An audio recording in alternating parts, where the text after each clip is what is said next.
Halo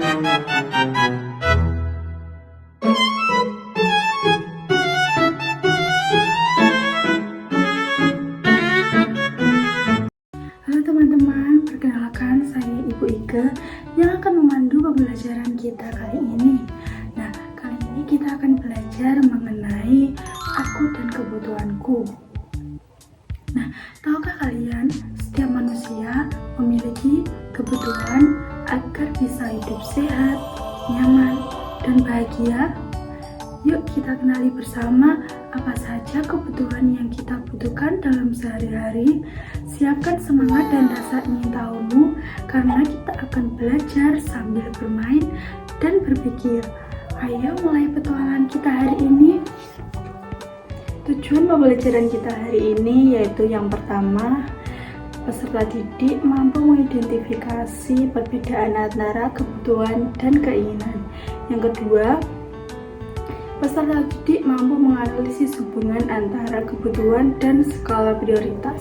Yang ketiga, peserta didik mampu membuat skala prioritas kebutuhan hidupnya. Nah, sebelum itu, dari gambar kedua tersebut, coba tentukan mana yang termasuk kebutuhan dan mana yang termasuk keinginan bagi seorang siswa. Benar sekali, makanan termasuk kebutuhan dan mainan termasuk keinginan. Bagaimana cara kita untuk membedakannya? Yuk simak penjelasan berikut ini. Kebutuhan meliputi hal-hal penting untuk hidup, seperti makanan, minuman, tempat tinggal, dan pakaian yang diperlukan untuk kesehatan dan keamanan. Sedangkan keinginan adalah hal yang diinginkan tetapi tidak terlalu penting, seperti mainan baru atau liburan yang bertujuan untuk kesenangan yang tidak harus segera dipenuhi. Nah, dari sini kalian bisa ya membedakan antara kebutuhan dan keinginan. Selanjutnya, definisi kebutuhan. Pada dasarnya, kehidupan merujuk bagaimana upaya seseorang untuk memenuhi kebutuhannya agar bisa bertahan hidup. Kebutuhan adalah segala sesuatu yang harus dimiliki atau diperlukan oleh seseorang untuk bertahan hidup dan memiliki kehidupan yang layak.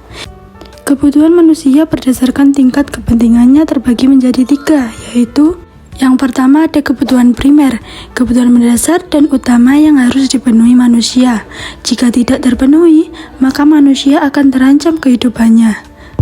Contoh kebutuhan primer apa saja? Ada makanan atau disebut juga dengan pangan, pakaian disebut juga dengan sandang, dan tempat tinggal atau yang biasa disebut dengan papan. Yang kedua ada kebutuhan sekunder, kebutuhan yang muncul setelah kebutuhan primer dapat terpenuhi. Contoh kebutuhan sekunder ada alat komunikasi, alat elektronik, alat transportasi, dan yang lainnya. Yang ketiga ada kebutuhan tersier, kebutuhan yang dapat dipenuhi setelah kebutuhan primer dan kebutuhan sekunder terpenuhi. Biasanya berupa kebutuhan barang mewah untuk memperlihatkan jenjang sosial atau sebagai hiburan. Contoh kebutuhan tersier ada mobil mewah, liburan, perhiasan, dan lain-lain.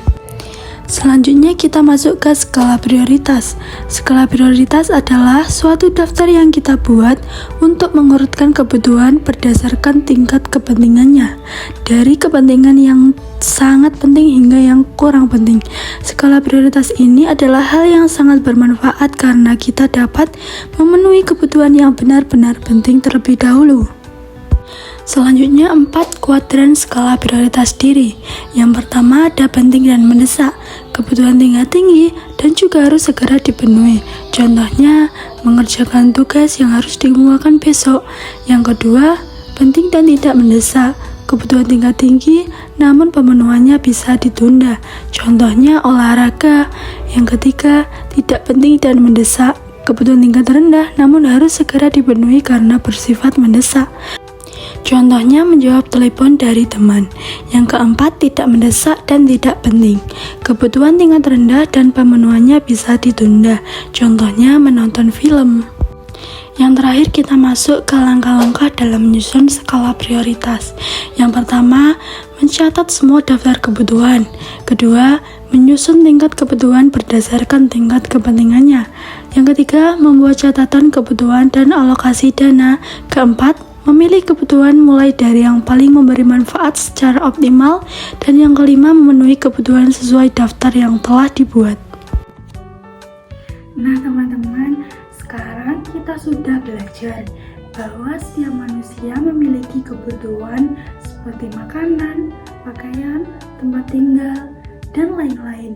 Dengan memahami kebutuhan kita jadi tahu cara menjaga diri agar tetap sehat dan bahagia.